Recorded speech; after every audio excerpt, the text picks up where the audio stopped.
पुढची बातमी येते राज्याच्या उद्योग क्षेत्रामधून। राज्याच्या उद्योग क्षेत्रासंदर्भातली एक मोठी बातमी आहे। राज्याचं टेन्शन काहीशी वाढवणारी बातमी आहे। सविस्तरपणे बघूया। तर महाराष्ट्रामध्ये 5 वर्षात 36,211 कंपन्या बुडाल्याची माहिती खुद्द केंद्र सरकारनेच दिली आहे, तीही लोकसभेत। ठाकरेंचे खासदार राजाभाऊ वाजेंनी महाराष्ट्रातले किती उद्योग बंद पडले याविषयी संसदेमध्ये प्रश्न विचारलेला।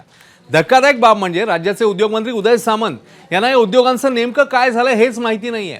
एक दिवस द्या, मी तपासून सांगतो असं मंत्री म्हणतात। विशेष म्हणजे गेल्या 4 वर्षांपासून उदय सामंत यांच्याकडेच राज्यातल्या उद्योगमंत्री पदाची धुरा आहे। मात्र तरीही 5 वर्षातील उद्योगांची अवस्था सांगण्याकरता त्यांना जुळवाजुळव करावी लागते।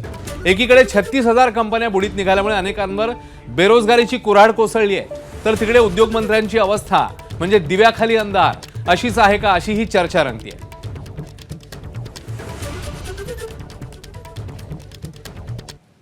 त्या पद्धतीचा एकदम आकडा महाराष्ट्रावरून आदळणं, त्याची चौकशी केली गेली पाहिजे। म्हणून मी 1 दिवसामध्ये हे सगळं व्हेरीफाय करतो, पण सध्या तरी 36,000 कंपन्या बंद झाल्याची माहिती आमच्याकडे कुठेही नाही।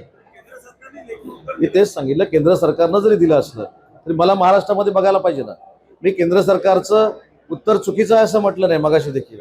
मी काय सांगितलं, मी तपासतो, जर झालं असेल तर ते कशामुळे झाले ते तुमच्या समोर ठेवतो, आणि नाही झालं असेल तर का नाही झालं ते तुमच्या समोर ठेवतो।